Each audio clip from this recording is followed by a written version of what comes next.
السلام علیکم۔ کیا آپ کو پتہ ہے تحریک انصاف کی ممبرشپ مہم کیوں مؤخر ہونے جا رہی ہے؟ خان صاحب کے حوالے سے اور سہیل آفریدی کی ملاقات کے بارے میں کیا خبریں ہیں اور اس کا بیک گراؤنڈ کیا ہے، اس پر ہم تفصیل سے بات کریں گے۔ دوسری چیز، پاکستان اسلام آباد بہت زیادہ اہمیت اختیار کر گیا ہے بڑی بڑی ملاقاتوں کے بارے میں۔ کیا ہونے جا رہا ہے؟ ایران اور امریکہ کی شرائط کیا ہیں؟ کیا بات بنے گی؟ کہاں جا کر دونوں میں ایک ایسی صورتحال میں نظر آئے گی جہاں پر جنگ بندی ہو سکے؟ تیسری چیز ہے پیٹرول کا بحران، یہ بڑا شدت اختیار کر رہا ہے اور اس حوالے سے ہم آپ کو بتائیں گے کہ اب ہونے کیا والا ہے۔ شناختی کارڈ اور گاڑی کا نمبر یہ ذرا اپنا اچھی طرح نوٹ کر لیں کیونکہ یہ بہت زیادہ اہمیت اختیار کرنے والے ہیں، اور راشننگ کی بات کی جا رہی ہے۔ ہو سکتا ہے جب آپ ویڈیو دیکھیں تو اس وقت تک اس کے خد و خال یا اعلانات سامنے آ جائیں کہ اب آپ کو مخصوص مقدار سے زیادہ پیٹرول ملنا ہی نہیں ہے۔ تو پہلے آغاز کرتے ہیں سیاست سے۔ امریکہ میں مقیم ہیں کوکب فرشوری، یہ وائس آف امریکہ کے لیے کام کرتے رہے ہیں، پاکستان میں بڑے اداروں میں دیگر جگہوں پر کام کیا ہے، انہوں نے بڑے مستند صحافی سمجھاتے ہیں۔ انہوں نے خبر دی اور کہا کہ خبر دے رہا ہوں میں کہ سہیل آفریدی کی ملاقات ہوئی ہے پمز ہاسپٹل میں خان صاحب سے۔ یہ بڑی دلچسپ بات ہے، بڑی حیران کن بات ہے۔ اچھا، اب جب ہم نے اپنے ذرائع سے یہ چیز چیک کی تو اتنا تو کنفرم ہو سکا کہ وہ اسلام آباد میں تھے، یعنی سہیل آفریدی صاحب اسلام آباد میں تھے۔ آگے اب ہمارے سورسز تو نہیں اس بارے میں بتا رہے، بہرحال میں نے کوٹ کر دیا ہے کون یہ خبر دے رہا ہے کہ جی ملاقات ہوئی نہیں ہوئی، لیکن اسلام آباد میں ہونا سہیل آفریدی کا یہ معنی خیز ہے۔ اچھا، اب آ جائیے تحریک کے حوالے سے۔ آپ نے سنا ہی ہوگا عمران خان صاحب کی رہائی کے لیے ایک تحریک چلنی ہے اور اس میں سب سے کلیدی کردار ہوگا رہائی فورس کا، عمران خان رہائی فورس۔ اس پر نام پہ اعتراض ہوئے، بہت سی چیزیں ہوئیں اور یہ کہا گیا رمضان مبارک کی وجہ سے ہم رکے ہوئے تھے، اب آپ دیکھیں کیا ہوتا ہے عید کے بعد اور بڑا کچھ ہوگا۔ لیکن اب نئی مشر بٹ صاحب ایک دفعہ پھر خبر لے آئے ہیں کہ یہ مؤخر ہو گئی ہے اور ابھی اس کو آہستہ آہستہ آگے بڑھایا جائے گا، اتنا آہستہ کہ شدید گرمیاں آ جائیں اور پھر کہیں جی گرمی بہت زیادہ ہے تو ابھی ایکٹیویٹی ہم سلو ڈاؤن کر رہے ہیں اور اس کو سال کے آخر تک لے جایا جائے۔ تو سال کے آخر تک یہ تحریک مؤخر ہو گئی ہے۔ مؤخر ہوئی ہے، ختم نہیں ہوئی، یہ میں آپ کو بتا دوں، ختم نہیں ہوئی۔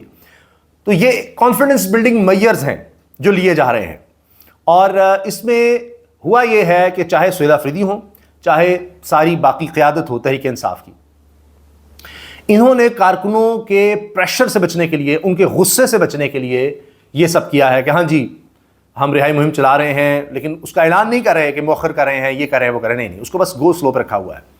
اور اس سے پہلے سہیل آفریدی اور علیمہ خانم صاحبہ کی وفاقی شخصیت سے ملاقات کی خبر بھی آ چکی ہے اور یہ بھی خفیہ ملاقات تھی۔ اب اس میں کچھ تو ہو رہا ہے اور اس کی کچھ نشانیاں ہمیں نظر آ رہی ہیں۔ مثال کے طور پر خان صاحب سے ان کے بیٹوں کی اگر بات کروائی جاتی ہے 25-30 منٹ تو اس میں کوئی ایک لفظ بھی اسٹیبلشمنٹ کے خلاف نظر نہیں آتا۔ ہاں، جوڈیشری کے خلاف ضرور ہے اور جنرل باتیں ہیں کہ جی مجھے توڑ نہیں سکتے، مجھے جھکا نہیں سکتے، اور مجھے توڑنے کے لیے یہ اب اسی طرح بشرا بی بی کو ٹارچر کر رہے ہیں، ان کو اندر رکھا ہوا ہے، خاتون کو، میری اہلیہ کو، کیونکہ میں ان سے نہیں ٹوٹ رہا تو اس لیے یہ کام کر رہے ہیں۔ باقی انہوں نے جوڈیشری کے حوالے سے کہا کہ جی یہ تو بک چکے ہیں، ضمیر بک گئے ہیں، انصاف نہیں کر رہے۔ تو یہ پیغام دیا خان صاحب نے اپنے بیٹے کے ذریعے، لیکن اس میں اسٹیبلشمنٹ کا ذکر نہیں ہے۔ اب اگر آپ دیکھیں فیملی کی طرف سے، بہنوں کی طرف سے، تو وہاں بھی ہمیں اس طرح سے اب شدت نظر نہیں آتی الفاظ میں، جملوں میں، یہ سب کچھ۔ تو لہٰذا وہاں بھی ہمیں نظر آ رہا ہے کچھ نہ کچھ بیک گراؤنڈ پہ چل رہا ہے۔ پھر خیبر پختونخوا گورنمنٹ کہہ رہی ہے اب کہ افغان مہاجرین کو باعزت طریقے سے واپس بھیجنے میں تیزی لائی جائے، اب یہی وفاقی حکومت بھی کہتی ہے۔ تو کہیں ایسا ہے کہ دونوں سیم پیج کی طرف بڑھ رہے ہیں، کم از کم کانفیڈنس بلڈنگ میئر ہو، اور سہیل آفریدی ہوں یا تحریک انصاف ہو، ان کا واحد مقصد کیا ہے؟ خان صاحب کی رہائی، ان کے لیے ریلیف۔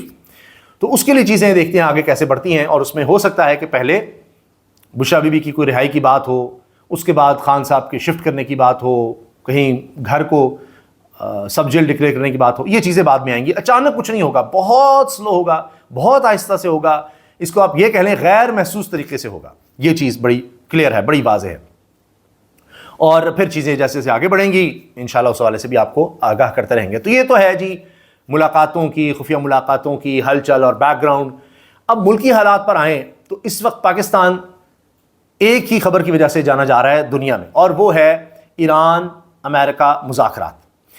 اچھا، ایران میں خدشات بہت زیادہ ہیں، وہاں بھی ہر جگہ کی طرح دو رائے ہے۔ مثال کے طور پر ایک رائے یہ ہے کہ جی امریکہ دھوکہ دے گا، دوسری رائے یہ ہے کہ ہمیں مذاکرات میں جانا ہی جانا ہے، جانا چاہیے۔ اب چین بھی کہہ رہا ہے کہ جی جنگ سے ہمیشہ مذاکرات بہتر ہوتے ہیں، جنگ آپ نے لڑنی ہے لڑتے رہیں، لیکن مذاکرات تو ساتھ ہوتے ہیں، ساری دنیا میں ہوتا ہے، ہر جنگ میں یہ ہوا ہے.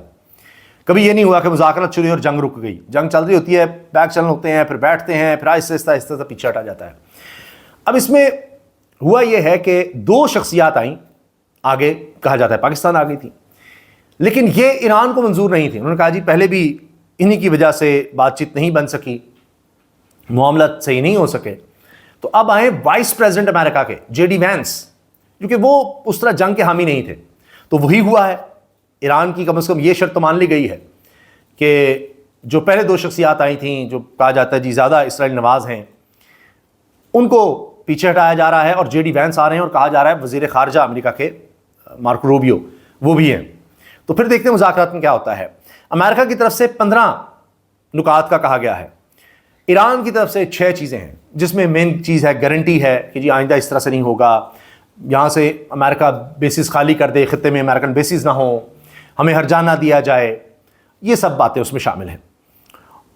دوسری طرف امریکہ کی مین ڈیمانڈ ہے کہ آپ کا نیوکلیر پروگرام وہ بالکل بھی کسی بھی طرح سے 1% بھی چانس نہیں ہونا چاہیے کہ وہ نیوکلیر بم کی طرف جا سکتا ہے. اس پر تو ابھی ہماری اطلاعات یہ ہے کہ مکمل طور پر ایگریمنٹ ہے، ایران یہ مان گیا ہے کہ جی سول نیوکلیر پرپز کے لیے ہمیں چاہیے، نیوکلیر بم بنانے کے لیے جو گارنٹی آپ کو چاہیے جس طرح سے آپ چاہتے ہیں وہ لے لیں، ہمیں نیوکلیر بم نہیں بنانا قطعی، لیکن ہمارا سول نیوکلیر پروگرام اس کو رہنے دیں.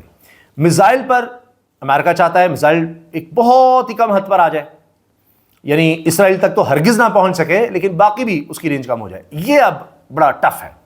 باقی جہاں تک رجیم چینج کی بات ہے وہ تو امریکہ پہلے ہی بیانات سے ہی ہٹ گیا ہے، کیونکہ ٹرمپ نے کہہ دیا کہ آپ نے ہرمز میں میں اور مجتبی خامنائی جو سپریم لیڈر ایران کے، ہم مل کر کام کر سکتے ہیں، وہاں پر مل کر وہاں سارا نظام چلا سکتے ہیں. واہ. تو ٹرمپ صاحب نے اب یہ کہنا شروع کر دیا ہے. تو اب اس سب میں پاکستان کا کردار بڑا اہم ہے. اسلام آباد میں ملاقاتوں کا کہا جا رہا ہے، اور پھر اس میں جمعرات کا دن، اور آگے دیکھا جائے گا آہستہ آہستہ بڑھا جائے گا. اس میں ظاہر ہے سعودی عرب کا بھی بڑا اہم کردار ہے، سعودی عرب کا بھی رول ہے، وہ بھی ایک اس میں پارٹی ہے. اور شہباز شریف صاحب نے حال ہی میں سعودی عرب کے ولی عہد محمد بن سلمان سے بات بھی کی ہے، اور ان کو سراہا ہے کہ آپ نے تحمل کا مظاہرہ کیا، آپ جنگ میں براہ راست نہیں آئے، اور پاکستان بھرپور کوشش کر رہا ہے، ہم آپ کے ساتھ ہیں، ہر طرح سے ساتھ ہیں، اور جو مشترکہ دفاعی معاہدہ ہوا ہے اس میں بھی ہم ساتھ کھڑے ہیں، ہر طرح سے ہمارا تعاون آپ کے ساتھ ہے.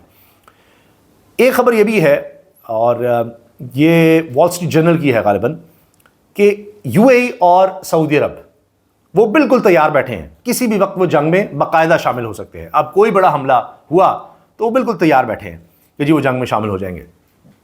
نیو یارک ٹائمز خبر دے رہا ہے، باقی بھی دے رہے ہیں کہ جی محمد بن سلمان نے ٹرمپ سے کہا کہ نہیں، آپ جارحیت جاری رکھیں، آپ ایران پر حملے جاری رکھیں، آپ سخت موقف جاری رکھیں، کارروائی جاری رکھیں. یہ محمد بن سلمان کی طرف سے کہا جا رہا ہے ڈونلڈ ٹرمپ کو. یہ نیو یارک ٹائمز لکھ رہا ہے، دیگر لکھ رہے ہیں. ڈونلڈ ٹرمپ سے جب سوال ہوا اس بارے میں کہ کیا محمد بن سلمان آپ کے ساتھ ہیں، کچھ اس طرح کی باتیں ہو رہی ہیں، تو انہوں نے کہا جی وہ ایک جنگجو آدمی ہیں، ان کی سپورٹ ہمارے ساتھ ہے. بس انہوں نے یہ نہیں کہا کہ جی مجھے فورس کر رہے ہیں کچھ کر رہے ہیں. جبکہ سعودی عرب کی طرف سے واضح طور پر 2 ٹوک موقف اختیار کیا گیا ہے کہ نہیں، ہم کسی طرح سے جنگ کے حامی نہیں ہیں، ہم جنگ نہیں چاہتے، ہم تو ہم چاہتے ہیں، اور یہ خبریں ساری غلط ہیں، ان کی طرف سے یہ ہے. تو یہ ڈیولپمنٹس ہو رہی ہیں. پاکستان اس وقت سینٹر بنا ہوا ہے، اور اگر پاکستان ان مذاکرات کو کامیاب کروا دیتا ہے، پاکستان کی بھرپور کوشش ہے، تو یقیناً پاکستان کا اسٹریچر عالمی سطح پر اور بہتر ہو جائے گا. اب اس میں بھارت سے بھی بات کی جا رہی ہے. اس وقت ڈونلڈ ٹرمپ لگ رہا ہے کہ چاہتے ہیں کوئی بھی ہو جیسے بھی ہو، آپ بیچ میں آئیں اور یہ جنگ ہر صورت بند کروائیں، جتنی ہماری شرائط ہو سکیں وہ پوری ہو سکے. کیونکہ اس میں آپ دیکھیے کہ امریکہ کا بھی بہت زیادہ نقصان ہو رہا ہے، اور روزانہ کی بنیاد پر کم از کم $2 ارب لگ رہے ہیں. $200 ارب مزید مانگے ہیں کانگریس سے، پارلیمنٹ سے، پینٹاگون نے، وزارت دفاع نے. $200 ارب، سوچیے ذرا. اور پھر باقی خلیجی ممالک کا پریشر الگ سے ہے. یہ خبریں آ رہی ہیں کہ جی کیوں ٹرمپ تیار ہوئے ہیں، اس لیے کہ خلیجی ممالک کہہ رہے ہیں کہ آپ نے یہ جو کہا تھا نا کہ ہم اب توانائی کے انفراسٹرکچر کو ایران کے نشانہ بنائیں گے، وہ کہہ رہے ہیں جی بس کر دیں، بہت ہو گیا، اس کے بعد ہمارے انفراسٹرکچر کا کیا بنے گا. تو وہاں سے بھی پریشر ہے، اور جنگ مہنگی سے مہنگی ہوتی چلی جا رہی ہے. اور تو اور اب یہ بھی کہا جا رہا ہے کہ بلومبرگ کی رپورٹ ہے کہ ایران $20 لاکھ لے رہا ہے فی جہاز آب ہرمز سے گزرنے کے لیے. تو انہوں نے کہا کہ صرف جو ہاسٹائل جہاز ہوں گے ان کے علاوہ سب کو جانے کی اجازت ہے. تو ایران بھی تھوڑا سا پیچھے ہٹ رہا ہے، لیکن ساتھ ساتھ آپ جانتے ہیں حملے ابھی جاری ہیں، رکے نہیں ہیں مکمل طور پر. تو یہ اس وقت تازہ ترین صورتحال ہے. آخر میں آ جائیے پاکستان میں پٹرول کا بحران. یہ اس قدر بڑھ گیا ہے، اس قدر شدت اختیار کر گیا ہے گیس اور پٹرول کا، کہ LNG کے بارے میں کہا جا رہا ہے کہ مارچ کے آخر تک یہ بالکل بھی دستیاب نہیں ہوگی. یہ ایسی صورتحال ہو سکتی ہے خدا نخواستہ. بالکل آپ دیکھیں گے گھروں میں آپ کو نہیں مل رہی ہوگی گیس، آپ لوڈ شیڈنگ سے زیادہ بڑھ کر کام شروع ہو جائے گا. LNG کے ٹرمینلز بند ہو جائیں گے، قطر سے آ ہی نہیں رہی، اور بہت کم ذخائر رہ گئے ہیں LNG کے. پاکستان 99% LNG قطر سے امپورٹ کرتا تھا، وہاں سے تو آ ہی نہیں رہی. پٹرول کا مسئلہ یہ ہو گیا ہے کہ حکومت نے جتنے بھی سٹیپس لیے ہیں اس سے پٹرول کی کنزمپشن اس طرح کم نہیں ہو رہی.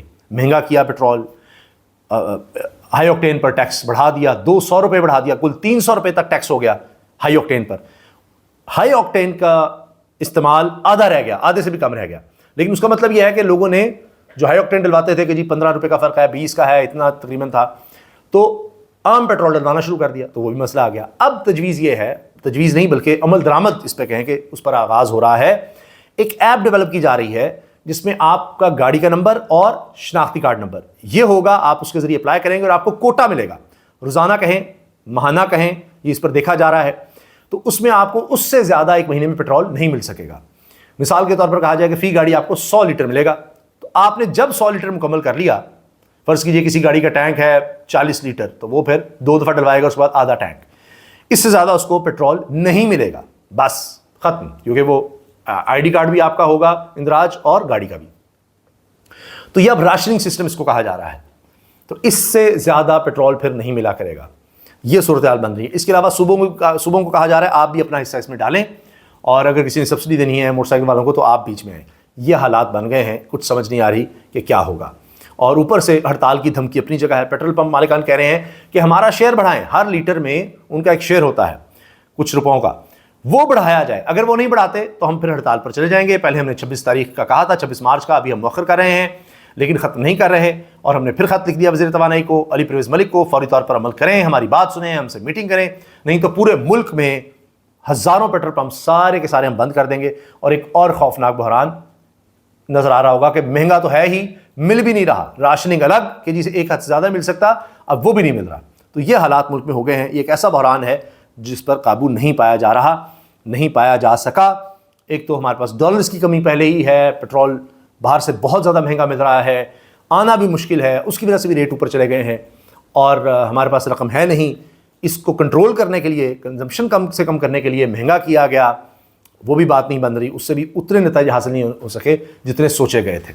تو اب ایک تو پٹرول مہنگا شاید جمعے کو کر دیا جائے. یہ ڈپینڈ کرتا ہے کہ فوری اگر مذاکرات کامیاب ہو جاتے ہیں اور چیزیں بہتر ہو جاتی ہیں تو اور بات ہے، ورنہ جمعے کے دن ہو سکتا ہے کہ آپ 55 روپے فی لیٹر پٹرول میں اور 75 روپے فی لیٹر ڈیزل میں اضافہ پھر سے دیکھیں. اللہ حافظ.